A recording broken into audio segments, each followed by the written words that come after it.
Go through some 6 ideas that might help you as you try to work with your child who you've identified is being victimized.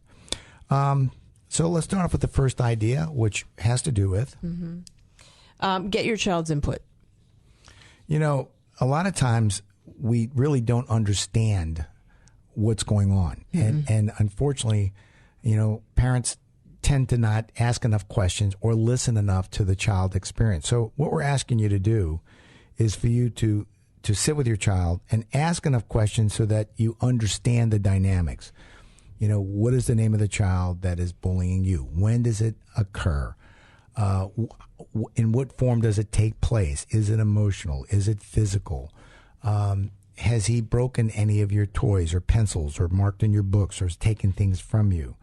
But you want to make every effort to get your child's input, to understand what their position is. In other words, you're going to put yourself in in the shoes of your child and try to understand what's happening. Right. And you might even ask some questions. You know, where is the teacher when this is going on? Who else is around? Who are the other kids that are there when this happens? Because remember, bullies act in front of their social group. They don't tend to do it by themselves. So you want to let your child know that you really are on their side, and you want to understand everything about the harassment that's happening. Right. The who, the what, the where, the when, that kind of stuff. That's right. Now, I'll be honest. You know, children are typically shy. And they find it difficult to talk about these things. So, you know, the odds may not be in your favor that your child's just going to open up. But it may be a step fashion. You may start a little bit, take a break, come back to it. But you're going to try to understand the problem, get your child's input. Number 2. You need to talk to the school. You know, when you're ready and you think you've understood what's happening, now it's time to talk to the school teacher, right? The phys ed teacher, whoever you think you can seek some help with, because you want to try, if nothing else, you may be surprised that the teacher is aware of certain children that tend to be more demonstrative, that the teacher may be aware because they read the nonverbals, and although they may not see any direct assault, they may pick up. You know, this happened to us a few years ago when I took the time to talk to my son's teacher, and I was astonished that I said, you know, I'm not familiar with the children here. My son has told me that there's another boy in the class that tends to be giving him a hard time. And I didn't even have to say the child's name because the teacher knew exactly who it was. Oh, that must be blah, blah, blah. Yes, he gives other children.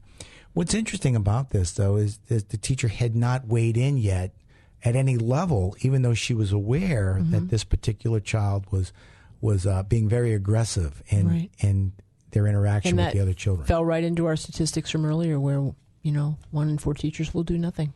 I want to talk more about that because when I go on to the other ones, but I want to come back to this one a little bit because there's more to this conversation with the teacher that I had. But how about number 3? Teach your child to avoid the bully. You know, I can't control the other kids, and that's that's the way it is. And they're in school; they're kind of on their own. But that doesn't mean that the child's got to put himself in a position of being around them. Right. You know, if there's a cafeteria, don't sit next to them. You know, some people distinguish avoidant and denial. You know, avoidant is when there's a hole in the street, and you know that hitting that hole will give you a flat tire. So you're going to put your hands over your eyes and try to roll over the hole, thinking that, you know. That's denial. You know, it ain't going to happen, it ain't going to happen, it ain't going to happen. It's denial. The idea I'm putting my hands over my eyes and I'm going to go down that street and hit the pothole and pretend it's not going to happen, okay? That's denial. But avoidant is to say, look, there's a hole in the middle of the street and I'm going to take another street. And I'm going to avoid I'm going to go around this. I'm going to find another way to get where I need to go.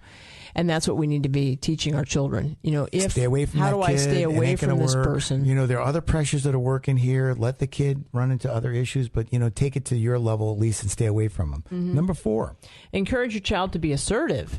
We run into a lot of parents that just want to fix the problem for the child and go to school and yell at everybody. And no, I think there's an exercise here that the child needs to learn to stand up in the right way and tell the person, you know, look, leave me alone.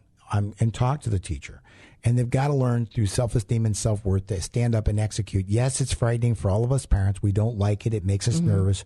But as you teach your child to stand up right. and do the right thing. Hopefully it instills in them a sense of values. Mm-hmm. And there you may have to do some role playing with them because they really may not have any idea how to be assertive with this person and how to do it in a way that'll be safe. Yep. And so this is where parents may get involved. Well, okay, I'll pretend to be this person, or I'll pretend to be you, and you do what that person would do, and I'm going to work through how you might approach this.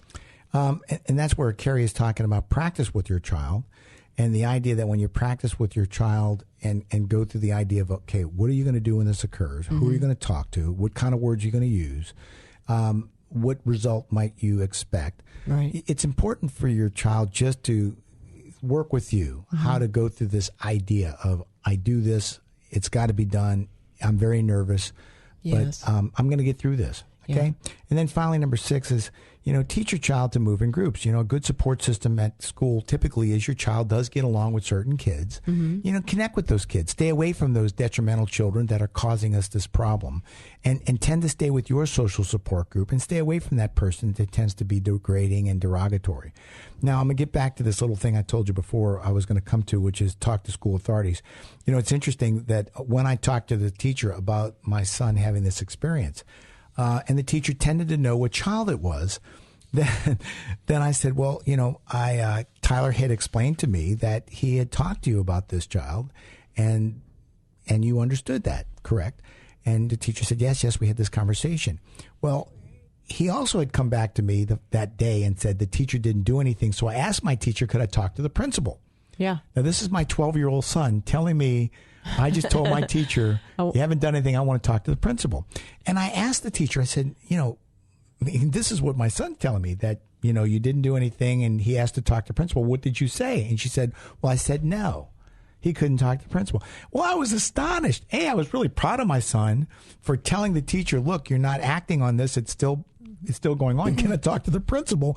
But I was more astonished that the teacher said, no, you can't talk to the principal. And of course, I looked at the teacher and said, what world are we all in? That a child will say to you, I'm being bullied. Nothing happens. I'm asking you to talk to the principal. You say no again. And then the teacher's next response was this, and you'll remember this, Carrie.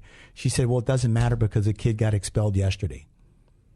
In other words, the elevation of violence had occurred to such an extent the kids got expelled. So it doesn't matter that my son has been asking for these kind of things. Right.